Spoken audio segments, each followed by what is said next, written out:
In this question, you have to identify the cell organelle that is responsible for extracting energy from carbohydrates to ATP. Option A, ribosome. It is incorrect because ribosomes are responsible for protein synthesis. Option B, chloroplasts. Now, chloroplasts are involved in photosynthesis and they produce ATP during the light-dependent reactions. But they are not mainly responsible for extracting energy from carbohydrates. Hence, it is incorrect. Option C, mitochondria.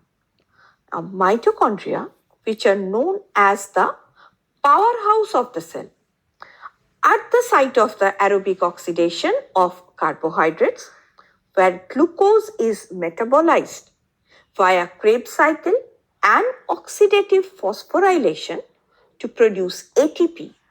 And this is the energy currency of the cell. Hence, it is the correct option. Options D, lysosome.